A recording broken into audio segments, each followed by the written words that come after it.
The moment on which the negotiation is happening can influence its outcome. Back to the Apple purchase example. Going to the street market in the early morning can make you pay more for them than going late afternoon, as the apple seller may wish to sell all his apples in order to go home without them. Buying a car of a certain model after the public announcement that it will be discontinued can increase the buyer's chance of buying it with a significant discount.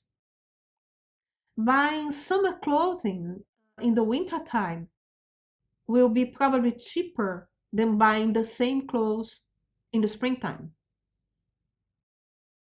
In complex negotiations, the timing can also be relevant.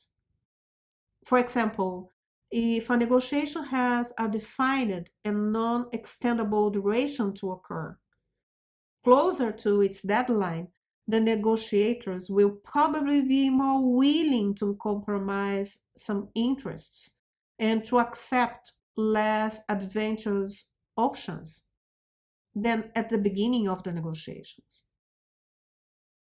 If a negotiation with a company with presence in the stock market takes place at the end of the quarter, this company's negotiators will present a greater interest in making a deal soon, even at a lower price, before the end of the quarter.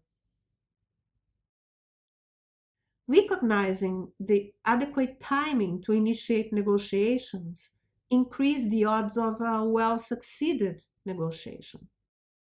Similarly, when recognizing that the timing is not adequate, it is better to avoid negotiations in that period whenever it's possible to do so.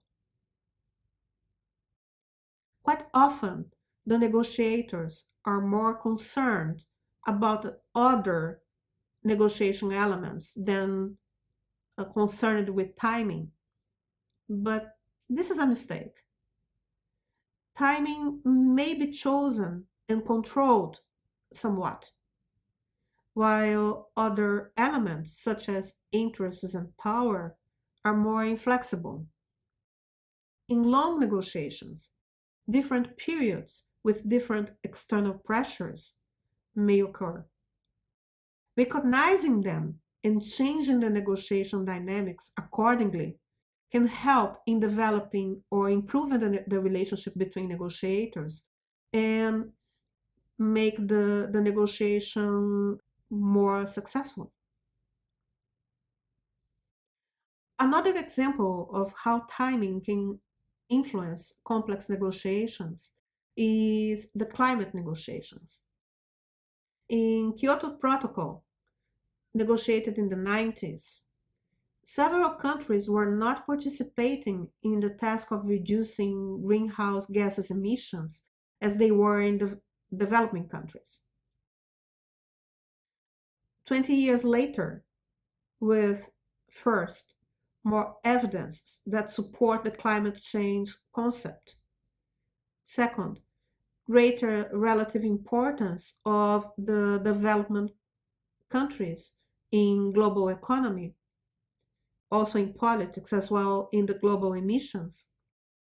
And third, the annual negotiation rounds where many interests and options were discussed, increasing the knowledge about it. These three factors, among others, helped to sign the Paris Agreement that is more ambitious and broader than Kyoto Protocol. We'll continue in the next video.